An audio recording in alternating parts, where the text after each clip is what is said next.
જરોદ પોલીસે પેટ્રોલિંગ દરમિયાન બાતમીના આધારે રાજપુરા ગામેથી વિદેશી દારૂ પકડ્યો। જરોદ પોલીસ સ્ટેશનના પોલીસના માણસો પેટ્રોલિંગમાં હતા તે દરમિયાન બાતમી મળી હતી કે રાજપુરા ગામે રહેતા રમેશભાઈ રાવજીભાઈ માળીના ઘરમાં વિદેશી દારૂ રાખેલ હોય તે દારૂનું દિવસના સમયે છૂટક વેચાણ કરે છે। તે બાતમી આધારે જરોદ પોલીસના માણસોએ રાજપુરા ગામે પહોંચી ગઈ હતી ત્યારે રમેશભાઈ રાવજીભાઈ માળી તેના ઘરે હાજર મળી આવ્યો ન હતો, જેથી પોલીસે તેના ઘરમાં તપાસ કરતા તેના ઘરના રસોડાના ભાગેથી પ્લાસ્ટિકના થેલા પડેલા હતા તે ખોલી જોતા તેમાં વિદેશી દારૂના પ્લાસ્ટિકના ક્વાટરિયા તથા બીજા પ્લાસ્ટિકના ક્વાટરિયા મળી આવ્યા હતા।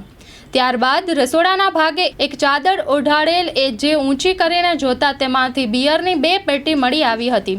જરોદ પોલીસે વિદેશી દારૂ મળી કુલ મુદ્દામાલ કિંમત ₹39,156 મુદ્દામાલ જપ્ત કરી કાયદેસરની કાર્યવાહી હાથ ધરી ફરાર આરોપી રમેશભાઈ રાવજીભાઈ માળીની શોધખોળ હાથ ધરી છે।